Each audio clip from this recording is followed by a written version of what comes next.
Atualmente no mundo, a estrutura praticamente do evangelho, que as pessoas acreditam que o evangelho é essa. Existem dois grupos. Os grupos dos crentes, dos cristãos.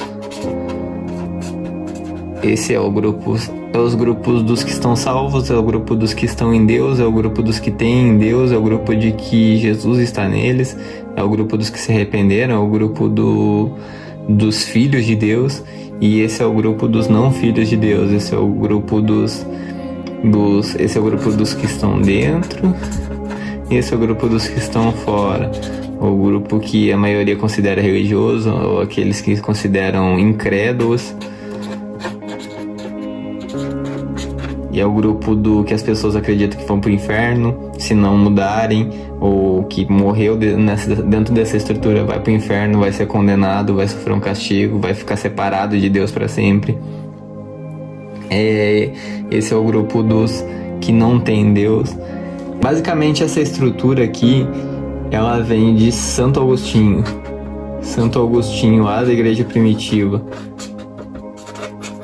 juntamente com Platão e o neoplatonismo.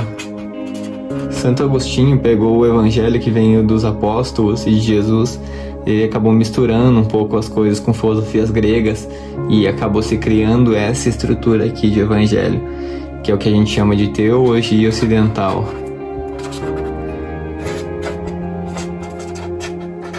Só que essa estrutura é um pouco complicada, porque se esse grupo aqui tem Deus, Deus está dentro deles, Deus sustenta eles, é Deus que mantém, eles encontraram a salvação porque eles fizeram algum tipo de coisa, porque eles se arrependeram, porque eles se batizaram, porque eles confessaram Jesus como Salvador deles, porque eles fizeram qualquer tipo de coisa que a gente chama de desempenho.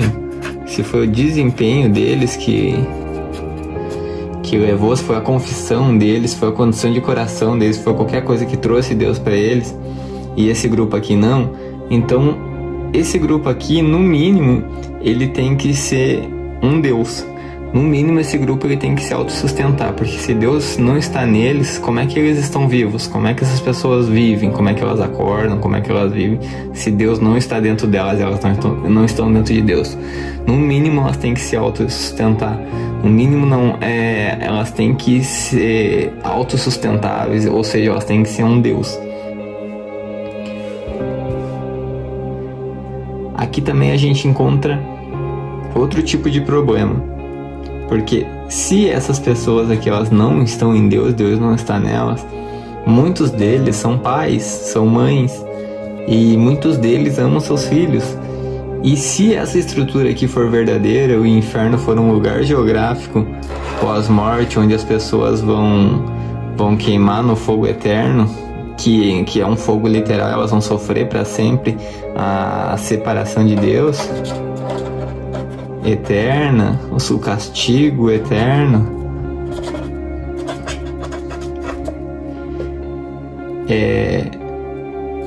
Se essa aqui é uma verdade, então muitas dessas pessoas aqui, elas se perguntarem para elas, elas não condenariam seus filhos ao inferno. Elas não condenariam seus filhos para sempre na perdição eterna de eterno castigo. Então quer dizer que o amor dessas pessoas é um amor próprio, não é um amor que vem de Deus. Não é um amor que Deus está compartilhando com elas, não é um amor onde a fonte está em Deus, é um amor que elas têm nelas mesmas, elas mesmas são a própria fonte delas, fonte de existência, fonte do amor. E o segundo ponto é que o amor delas é melhor do que o amor de Deus, porque elas não condenariam os seus filhos para o inferno. E Deus condenaria, se nessa estrutura aqui, se isso é verdade, então Deus condenaria seus filhos para a eterna perdição. Então o amor deles é melhor do que o amor de Deus. Um outro ponto que acontece, dentro dessa estrutura aqui, esse grupo aqui dos cristãos, ele trabalha para que esse grupo aqui venha para o grupo deles. Então eles não trabalham por amor, eles trabalham por medo. Medo de eles perderem a salvação deles, medo de eles irem para esse lugar aqui, o inferno, medo de eles serem condenados, medo de eles serem castigados, medo de eles perderem a salvação que eles acreditam que eles podem perder. Então eles se movem dentro dessa estrutura aqui de medo para que eles não sejam condenados, ou para que eles recebam a bênção de Deus, ou medo, ou troca para que eles recebam a bênção de Deus. Então eles não estão trabalhando por amor, eles não estão vivendo por amor, estão vivendo pelo medo ou pela troca. E eles estão tratando esses daqui não por relacionamento, mas eles estão tratando esses daqui como objetos. Eles estão cometendo um tráfico de pessoas, ou seja, eles querem traficar essas pessoas para que eles venham para esse grupo aqui e para que eles possam, não porque eles estão preocupados com a salvação dessas pessoas, mas para que eles possam uma vez mais encher o ego deles, porque eles acreditam que essa é a verdade e agora eles estão conseguindo mais pessoas para dentro da igreja deles, para dentro da estrutura deles, e agora eles estão acreditando, isso infla o ego deles para que eles acreditam que eles estão dentro da verdade. Ainda dentro dessa estrutura de separação de Deus, as pessoas estão completamente exaustas, porque esse grupo aqui está completamente exausto, tentando fazer esse grupo vir para eles, se converter e vir para o grupo deles. E esse grupo aqui, que ele acredita que está fora de Deus, ele está completamente exausto, porque se ele acredita que ele está fora de Deus, ele tem que voltar para Deus. Ou seja, ele tem que percorrer um caminho de volta para Deus. Agora, quem que sabe o caminho de volta para Deus? Aí muitos desse grupo aqui se identificam como professores, mestres, líderes, que se identificam como se eles soubessem o caminho de volta para Deus, como se eles soubessem como se relacionar com Deus, como se eles soubessem o que fazer para viver com Deus da maneira certa. Então esses daqui, eles acabam, cada um acaba ensinando uma verdade, ensinando aquilo que é a verdade deles, para que as pessoas percorram um caminho de volta até Deus. Só que esse grupo aqui está exausto porque ele passa a vida inteira dele tentando voltar para Deus. E muitos desse grupo aqui não é uma verdade para eles que estão dentro de Deus. Então eles acabam tentando, eles ainda dentro deles, Deus é um Deus distante, onde eles têm que percorrer um caminho de volta a Deus. E eles também estão exaustos. Então praticamente quase esses dois grupos aqui estão exaustos, tentando voltar, tentando achar algum caminho, tentando procurar alguém que saiba esse caminho. E aquele que se identifica como o conhecedor do caminho acaba tendo completo poder sobre eles, para poder manipular eles, para poder governar sobre eles e para poder exercer força e poder sobre eles. É o que muitas igrejas estão cheias, é o que muitas denominações, muitos lugares estão cheios de pessoas que se denominam professores e acabam manipulando, governando, tendo controle sobre esses dois grupos aqui que estão perdidos, tentando simplesmente voltar para Deus, porque eles acreditam que se eles não voltarem para Deus, eles não vão ser salvos, eles vão ser torturados eternamente. Agora nós vamos vir para essa estrutura aqui. Essa estrutura aqui esse aqui é o Pai, esse aqui é o Filho e esse aqui é o Espírito Santo. Antes da criação do mundo existiu o Pai, o Filho e o Espírito Santo, ambos completamente um dentro do outro, sem perder a sua individualidade pessoal. O Filho não se torna o Pai não se torna o Filho não se torna o Espírito Santo não se torna o Pai. Ambos, cada um com sua individualidade pessoal, mas ambos completamente um dentro do outro, sem se misturar a ponto de perder a sua individualidade pessoal e sem perder a sua união. Efésios fala que Deus nos elegeu nele antes da fundação do mundo e nos predestinou à adoção. Esse é o propósito da nossa criação, esse foi o porquê que Deus nos criou. Então Deus nos elegeu nele. Então aonde que está a humanidade aqui? Dentro de Deus. Ele nos elegeu nele, ele não nos elegeu separados dele, ele nos elegeu nele. Então aqui é o nosso lugar. Humanidade. Colossenses Colossenses 1, 16 e 17, fala que Cristo criou todas as coisas. Em Cristo foram criadas todas as coisas, no céu, na terra, debaixo da terra. Todas as coisas visíveis e invisíveis foram criadas e subsistem em Cristo, ou seja, subsistem nele, dentro dele. O apóstolo João, em seu evangelho, ele fala que todas as coisas vieram a existir por meio de Jesus. Sem Jesus, nada do que existiu existiria. Ou seja, fora de Deus, qualquer coisa fora de Deus cairia na não existência. Deus é a fonte de toda existência. Tudo que existe, existe dentro de Deus. Esse é o ponto principal. Então, quando Jesus ele se torna humano e ele encarna, ele vem para esse propósito aqui. Ele vem para cumprir o nosso propósito, o propósito da humanidade, o plano A. Qual que é o plano A? Nós somos elegidos nele para ser filhos por adoção. Então precisava que ou o Pai, ou o Filho, ou o Espírito Santo se tornasse humano, para que entrasse dentro de nós, morresse, ressuscitasse e levasse toda a humanidade junto com ele às regiões celestiais. Nós fomos criados dentro de Deus, mas nós fomos criados dentro de um plano terrestre. E Deus, ele habita nas regiões celestiais também. Ou seja, então a gente não foi criado só para viver nesse ambiente da terra, nesse ambiente terrestre. A gente foi criado também para ser incluído na vida divina, nas regiões celestiais. Então Jesus, Filho de Deus, ele encarna.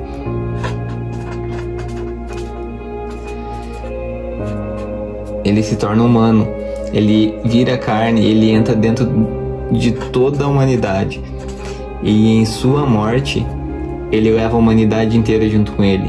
Em sua ressurreição, ele leva a humanidade inteira com ele. Em sua ascensão de volta ao Pai, às regiões celestiais, ele leva a humanidade junto com ele. E ele nos inclui, e ele termina o propósito. Quando Jesus fala está consumado, ele está falando, ele está encerrando aqui, está completo o propósito de adoção, está completo. Eu estou levando a humanidade junto comigo, não estou voltando sozinho, estou levando a humanidade inteira junto comigo para esse propósito eterno. Agora ninguém jamais poderá nos separar desse nosso propósito de adoção, porque quando a gente foi criado e o ser humano caiu na escuridão, esse propósito ele quase correu um risco de ele não existir, porque a humanidade começou a correr para o caminho do não ser, da não existência. Mas Jesus ele veio para cumprir esse propósito e para consertar. Jesus ele não veio por causa da nossa queda. Jesus ele veio por causa do plano A de Deus, que era o propósito de nossa adoção e inclusão na vida trinitária. Então a queda do homem não foi o motivo de Jesus ter vindo. Então a queda do homem não foi o motivo que fez Jesus encarnar e se tornar carne. A queda do homem, ele fez parte do plano A. Jesus veio para nossa adoção e ele encontra a humanidade em sua escuridão e cegueira, e ele vem também para se tornar carne, para que ele vá no fundo, nas profundezas de nossa carne, e ele traga o seu relacionamento com o Pai e Espírito Santo, e nas nossas profundezas, nas profundezas do nosso quebrantamento, para que lá nas profundezas do nosso quebrantamento ele possa compartilhar o seu relacionamento, para que ele possa compartilhar os seus olhos, para que a gente veja o Pai com seus olhos, para que a gente conheça o Pai com seu conhecimento, para que a gente tenha a fé no Pai com a fé dele, para que a gente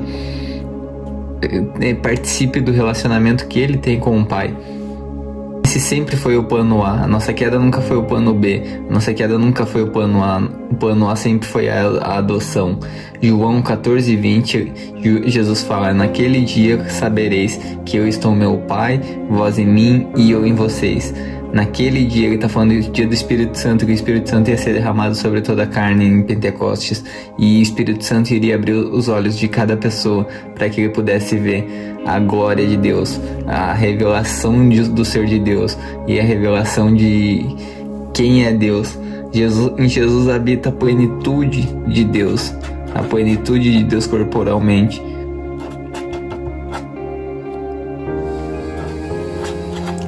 Jesus habita a plenitude de Deus. Então, olhar para Jesus é olhar para não somente para Jesus, mas olhar para o Pai e para o Espírito Santo. Jesus veio falar para Felipe, se tu olhar para mim, você verás o Pai. Ou seja, a revelação de Deus não é Jesus sozinho, a revelação de Deus não é o Pai sozinho, a revelação de Deus não é o Espírito Santo sozinho, a revelação de Deus não é um Deus abstrato, distante, solitário. A revelação de Deus é Pai, Filho e Espírito Santo, e é disso que parte toda a revelação de quem é Deus. Falar o nome de Jesus é falar o Filho do Pai, falar o nome de Jesus é falar o Filho encarnado, é aquele que se tornou carne, é aquele que é ungido pelo Espírito Santo e é aquele que uniu a humanidade inteira. Falar o nome de Jesus é falar Pai, Filho, Espírito Santo e a humanidade em união. O apóstolo Paulo fala Cristo em nós, a esperança da glória. O próprio apóstolo Paulo fala: quando aprove Deus revelar Cristo em mim, e é isso que acontece. É agora que a gente pode conversar sobre inferno, agora a gente pode conversar sobre o que é inferno. Inferno não é separação de Deus, inferno não é um lugar geográfico fora de Deus, inferno não é um lugar onde seremos condenados retributivamente por Deus, de forma onde sofreremos o castigo por os nossos erros. Inferno é a escuridão de não enxergarmos, é a cegueira de não enxergarmos onde estamos em Deus. Inferno é o sofrimento, o ranger de dentes que a gente sofre ao pensar que estamos separados de Deus. Inferno é não saber quem nós somos e onde nós estamos. Inferno é o que já vivemos aqui e o que podemos viver pós-morte, enquanto ainda não enxergarmos que Deus é Pai, Filho e Espírito Santo, e que Deus é amor e que Deus é bom, e que nós somos a imagem e semelhança de Deus, e que nós estamos em Deus e Deus está em nós. Agora nós podemos falar sobre condenação, agora nós podemos falar sobre julgamento. Julgamento de Deus não será um julgamento por nossos erros, será um julgamento por tudo aquilo que está dentro de nós que não pertence ao amor, tudo que está dentro de nós que não pertence à nossa verdadeira natureza em Deus. Nós estamos dentro de Deus, Deus nos criou a imagem e semelhança dele, e esse é o plano para a eternidade, nós dentro de Deus, e que só fique em nós aquilo que pertence ao nosso eu verdadeiro, só fique dentro de nós aquilo que é puro, só fique dentro de nós aquilo que não é destrutível, que tudo aquilo que não é do amor, tudo aquilo que não pertence à nossa verdadeira identidade seja destruído. Esse é o julgamento de Deus. Deus, ele julga e condena tudo aquilo que não pertence ao nosso verdadeiro eu, e é isso que ele quer destruir. Deus é um fogo consumidor que arde em fúria contra tudo aquilo que machuca seus filhos, contra tudo aquilo que cega seus filhos, contra toda a escuridão que machuca seus filhos, contra toda a mentira de separação.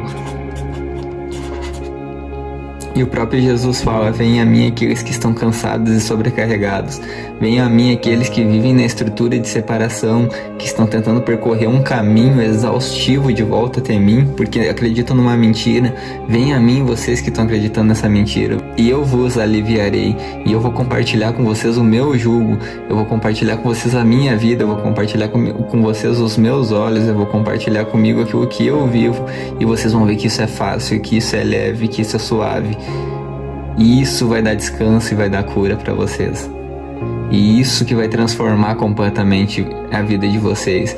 E conhecereis a verdade, e a verdade vos libertará. Pergunte a Jesus hoje: Jesus, você está em mim? Pergunte a Jesus hoje: Jesus, você está dentro de toda a humanidade? Jesus, existe união entre Deus e a humanidade inteira? Esse é o Evangelho? Pergunte a Jesus e ouça a resposta dentro de você.